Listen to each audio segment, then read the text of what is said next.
Interesting study talking about white privilege is real, which I mean, I would hope that most people realize that. But in the context of, yeah, one would hope, I guess. In the context of... Hope is the raw material of losers. Where did that come from? That's a great line. I forget who said it. I'll look that up. It's a Michael Brooksian proverb. I didn't. But there's a big kerfuffle over what Patricia Arquette said backstage at the Oscars. I actually have, if we're going to take issue with those type of comments, I got more of an issue of what Seinfeld said, his joke on the SNL 40-year. I don't like black people. What's the deal with that? Who cares? Give me a What am I $2 supposed to sandwich. do? I'm gonna whatever. We'll talk about that. No one should be surprised by Seinfeld's comments. Years ago, a white actor was hired to play Spanish pool boy with the stereotypical aspects. When called out on why the accents had to be hyper and whatnot, he says it's funnier that way. Here's a video from Danny Hawk, the actor's one-man show, talking about that situation. An article at the same time. You know, for me, it really has to do with like how much of an a-hole Seinfeld was in that. I mean, because look, you know, I do really think that there is a response in Seinfeld's situation, which is like, look, this is the comedy universe that I operate in, and we write characters and based upon my life, and my life was basically amongst white people, and that's I eat pickles that's it. with other Jews, and I don't care. Well, I mean, me a break. honestly, like I don't think that's an illegitimate response no. as long as you are conscious Oh, he was nasty about it. of your own limitations. But to say like, no, there's no validity to that complaint in any shape or way or form is, I think, denying of your privilege. Well, and I he's do mean doing- to say that as with that type of tone. Because, I mean, look, here's the point, is that I don't think, for the most part, that a white guy like myself, let's say, has any way ultimately of escaping my privilege. Particularly me. But at the very least, and I do mean at the very least, I should acknowledge it. And Seinfeld should acknowledge it. And it, you know, his defensiveness on it, I think, is sort of indicative of what, I don't know. Maybe there is a problem there. I mean, and also, you know, the thing that bothered me about the SNL thing,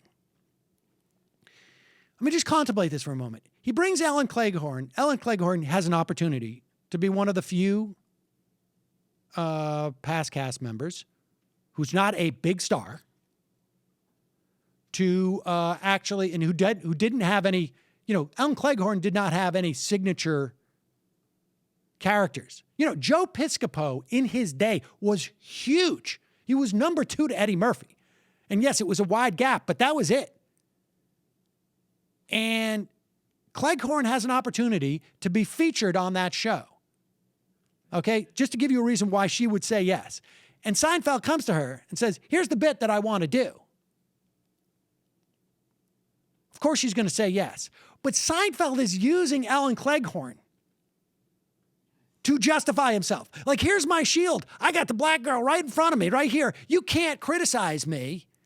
And here's how I can prove my whole disposition towards this thing is legitimate. So I'm going to get Ellen Cleghorn to serve up this joke for me to justify. And, you know, this goes back to his Comedians in Cars show, whatever. Now, look, he's under no obligation in my mind to go out and find black comedians or to interview people he doesn't know or whatever it is. And look, I've been in that comedy world, and it's not a particularly mixed world. You know, the black comedy and white comedy, for the most part, is largely segregated. There are black comedians who cross over, and I imagine there's some white comedians who cross over too. But for the most part, largely segregated. In fact, the show I did for Fox was, 20 years ago, was supposed to bring that together. And it was about that dynamic. But the answer isn't like, what's wrong with you? or like I'm not responsible for fixing the world.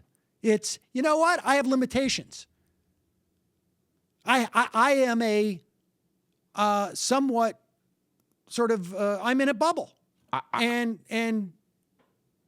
so it is difficult for me to get outside of that and maintain comedy, and so I am limited in what I can do. Not I don't have an obligation. It's that I can't meet an obligation that we all have on some level to society. And you know what? So you say that we have limitations on this show. This show is not particularly diverse, racially or gender for that matter.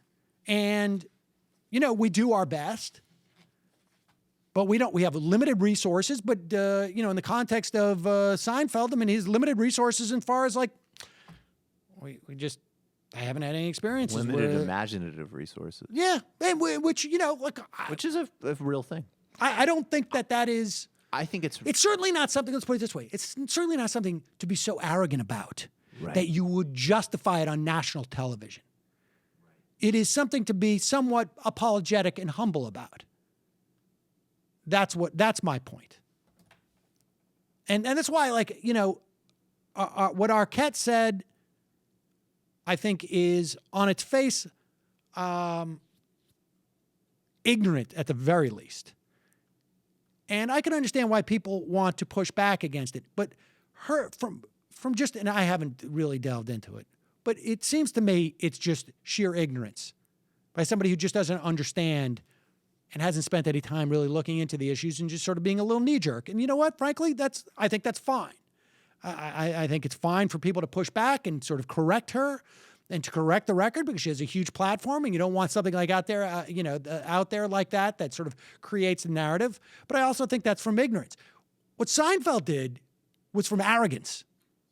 He was just as ignorant, if not more so, but also willfully ignorant and arrogant. And that's why I think what he did was far more, and I'm surprised they didn't get much more pushback from that, frankly. Because it was just, I found the whole thing sort of nauseating. Like, buddy, just go back, swim in your millions. If you can't take the heat, a valid criticism, go cry in your money. Honestly. Like, just go drive around the block in one of your 14 cars.